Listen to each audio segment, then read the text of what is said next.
When the Great Plague tore through cities centuries ago, it didn't just claim lives, it shattered entire societies. Streets went silent, trade collapsed, and ordinary objects became treasures worth risking everything for. A simple jar of herbs, a piece of clean cloth, or a few drops of oil could mean the difference between surviving another night or becoming just another forgotten victim. History has a way of repeating itself, and if a modern plague were to strike, the shelves would empty faster than you could blink. The real question is, will you already have the items that everyone else will be desperate to find? Today, I'll show you 6 everyday products that could be worth more than gold if that nightmare ever returns. And if you want to be one of the few ready for it, subscribe now so you never miss what's coming next. Number 1. Protective masks. The moment the plague gripped Europe in the 14th century, the first thing to vanish from towns and cities wasn't gold or silver, it was protection. Back then, that meant crude plague doctor masks stuffed with herbs, their beak-like design intended to filter out bad air. They were terrifying to look at, but for those who had them, they offered a small sense of control in a world spinning out of it. The wealthy paid fortunes for them, while the poor improvised with cloths soaked in vinegar, desperate to keep the sickness from their lungs. Fast forward to the early 20th century and later outbreaks during the 1918 Spanish flu, gauze masks became so scarce that people washed and reused them until they fell apart. Police officers, nurses, and even street sweepers were required to wear them in public, and in some cities, refusing to wear one could get you arrested. Prices for quality masks spiked, and those who had stored extras found themselves holding something more valuable than food or money. If a modern plague returned, protective masks would again become the first line of defense and the first commodity to vanish. But unlike the past, today's options are far superior. N95 respirators, surgical masks, and reusable half-mask respirators can block microscopic pathogens in a way medieval leather and herbs never could. Yet their value isn't just in wearing them, it's in having them before everyone else wants them. The moment panic sets in, supply chains collapse, and production can't keep up with demand. The lesson from history is clear. In every major outbreak, protective coverings for the mouth and nose have been worth their weight in gold, and sometimes more. And it's not just about you.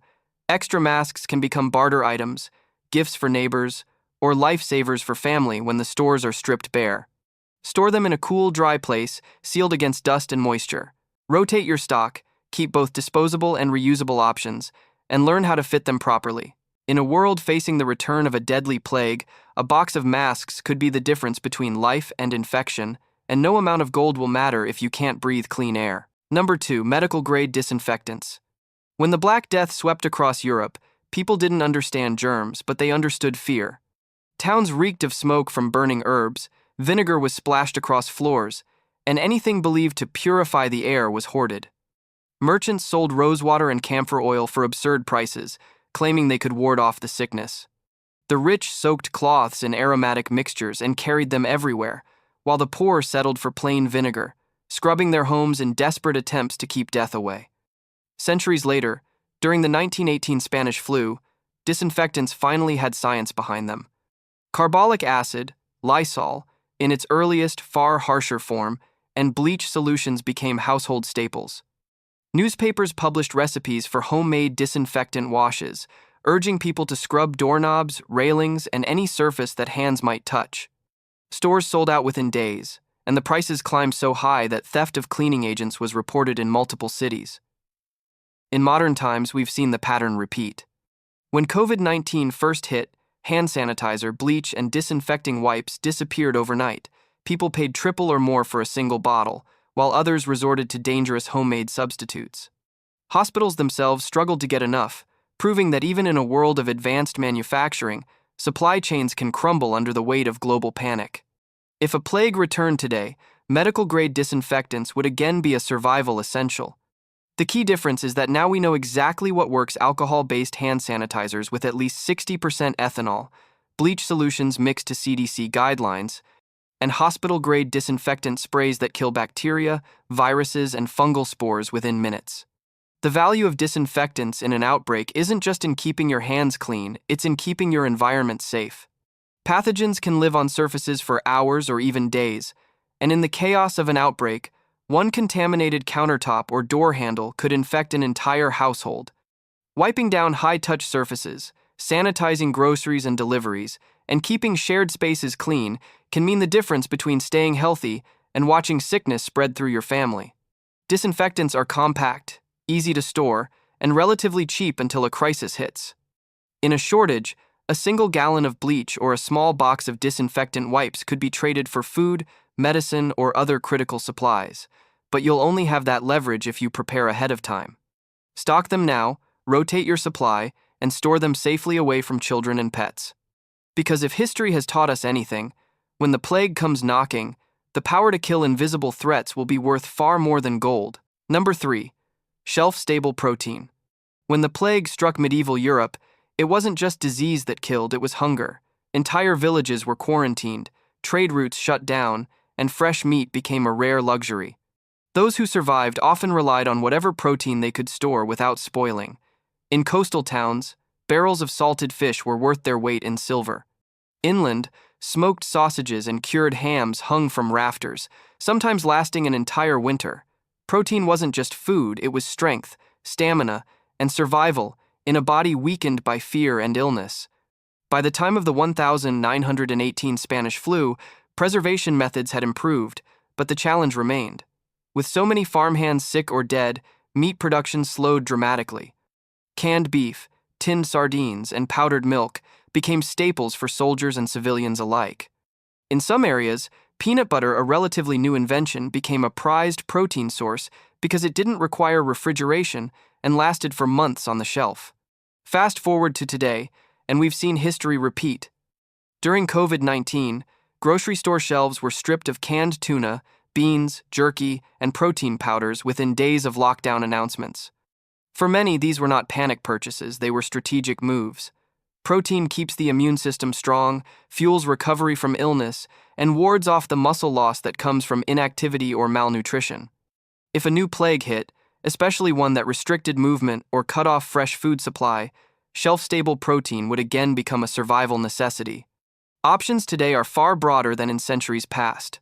Freeze-dried meats that last decades, vacuum-sealed jerky, canned chicken or salmon, lentils, chickpeas, textured vegetable protein, TVP, protein bars, and even shelf-stable tofu. These foods not only store well, but also require minimal preparation critical when utilities or cooking fuel are limited. The true power of shelf-stable protein lies in its trade value. In a crisis, someone might part with extra bread or vegetables, but protein is harder to come by and more valuable for long-term survival. A single can of chicken or a pack of beef jerky could fetch several times its normal worth when hunger sets in. Preparation now means security later. Keep a rotation system, store what you eat, and eat what you store so nothing goes to waste. Aim for a mix of animal-based and plant-based sources to cover nutrition needs and dietary variety. Because when illness spreads and fresh supplies vanish, the ability to open a can, tear a package, and instantly fuel your body may be the single most important advantage you have. In the economy of survival, protein isn't just food, it's life itself. Number 4, herbal remedies. When the plague swept through Europe in the 14th century, medicine as we know it didn't exist. People turned to what they had: plants, roots, and herbs passed down through generations. In many towns, herbalists became the last line of defense, brewing teas, tinctures, and salves from whatever the land provided. Elderberry syrup, garlic paste, and honey-infused ginger were used not just for treatment, but for prevention. While these remedies couldn't stop the plague, they often soothed symptoms, reduced fever, or gave the body enough strength to keep fighting. One of the most famous plague-era mixtures was the Four Thieves vinegar, a blend of herbs steeped in vinegar and said to protect against disease.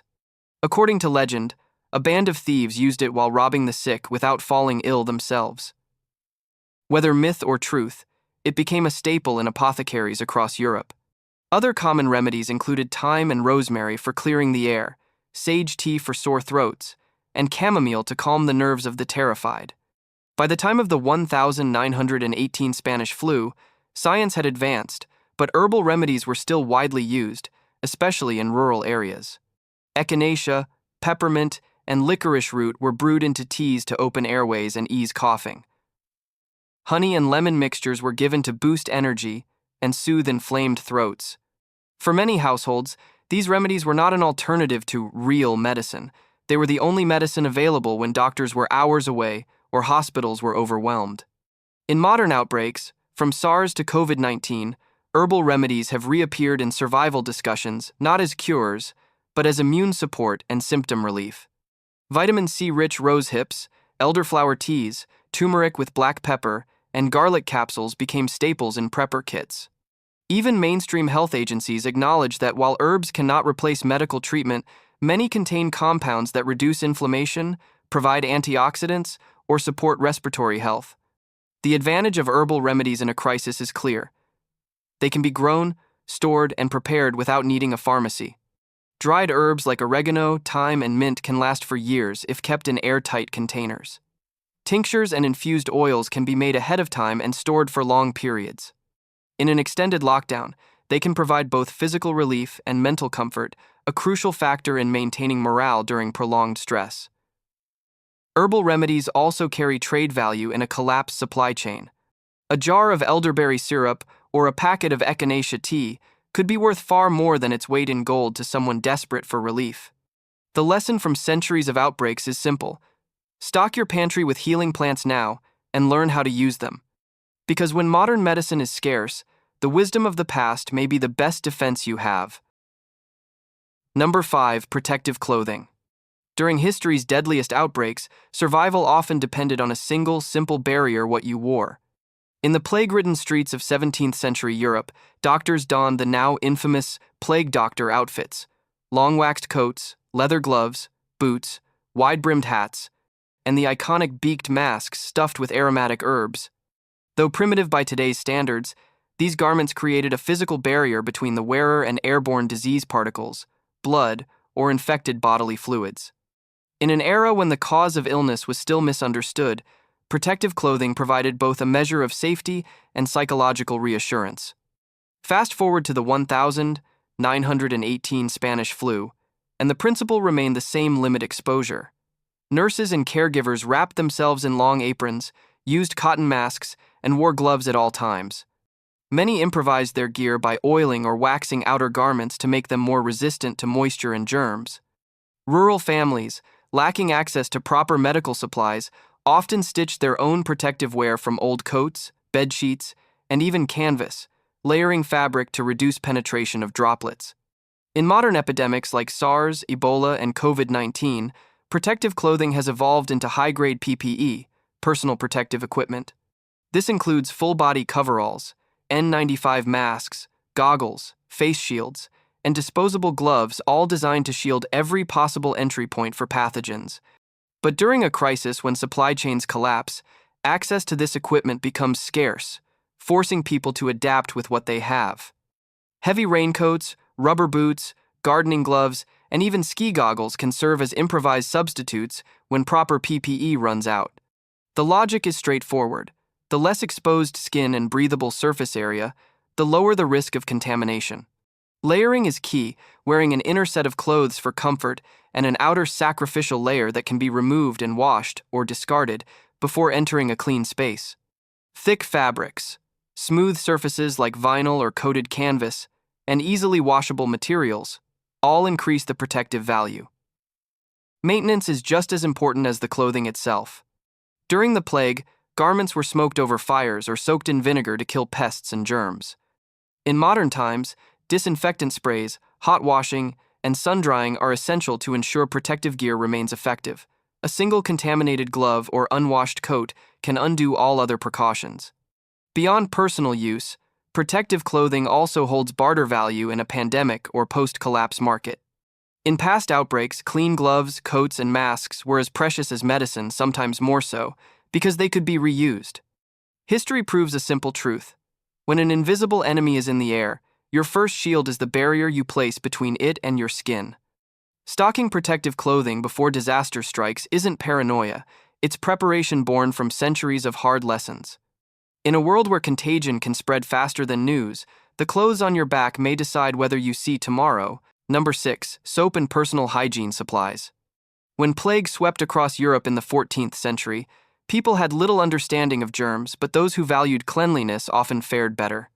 In crowded medieval towns, where waste piled in streets and water sources were contaminated, Any effort to wash hands, clothes, or bedding could mean the difference between life and death. Though primitive soaps made from animal fat and ash were harsh, they were prized for their ability to cut through grime and reduce the spread of disease. Centuries later, during the 1918 Spanish flu, public health campaigns began urging regular hand washing and personal hygiene as a first line of defense. Families kept soap bars in abundance, and those who couldn't afford store-bought versions often made their own from lard, lye, and salt. Bathing, laundering clothes, and disinfecting living spaces became daily rituals, even when water had to be hauled from a well or boiled over a fire. Simple actions like washing hands before meals or cleaning utensils helped limit transmission in households already weakened by shortages and poor sanitation. Modern outbreaks from cholera to COVID-19 have reinforced a lesson as old as disease itself. Hygiene isn't a luxury, it's survival. Soap remains one of the cheapest and most effective weapons against germs, capable of destroying the protective membrane of many viruses and bacteria. In emergencies, when antibiotics or vaccines are unavailable, consistent washing with soap and clean water can dramatically reduce infection risk. But hygiene in a crisis goes beyond hand washing. Toothpaste, toothbrushes, combs, sanitary pads, and nail clippers all play vital roles in preventing illness. In refugee camps and disaster zones, aid workers prioritize hygiene kits alongside food and water because without them, outbreaks of diarrhea, skin infections, and lice can spread rapidly. Even a small wound left dirty can lead to deadly sepsis if hygiene supplies are scarce. During extended crises, whether wartime rationing, natural disasters, or pandemic, soap and hygiene items become valuable trade goods. In World War II, soldiers and civilians often used them as barter currency, exchanging spare bars for food or fuel. Cleanliness wasn't just about health, it was about dignity, morale, and the psychological resilience to keep fighting another day. Improvisation is also key when supplies run low. Ash, sand, or baking soda can serve as basic cleansers, while vinegar and lemon can disinfect surfaces. Cloth scraps can replace disposable wipes or pads, provided they're washed and boiled regularly. Rainwater collection can help ensure enough water for washing when municipal supplies fail. Stocking up now ensures you won't be caught scrambling later. Keep both bar and liquid soap, travel-size kits for evacuation, and bulk storage for long-term sheltering. Include disposable gloves, disinfectants, and extra towels. History shows a pattern. In every major outbreak, those who maintained strict personal hygiene often avoided the worst. Disease thrives in filth, and when the next crisis comes, a simple bar of soap may prove more valuable than gold because health, once lost, can't be bought back. When history repeats itself, it may not look exactly the same, but the patterns are always there for those who pay attention. From the crowded, fearful streets during the medieval plague to the masked, empty cities of modern pandemics, one truth remains unshakable. Survival is never just about chance. It's about planning ahead, protecting yourself before danger arrives, and understanding that the smallest preparations can make the biggest difference when the world turns uncertain. Every item we've discussed today isn't just a good-to-have accessory, it's a proven lifesaver.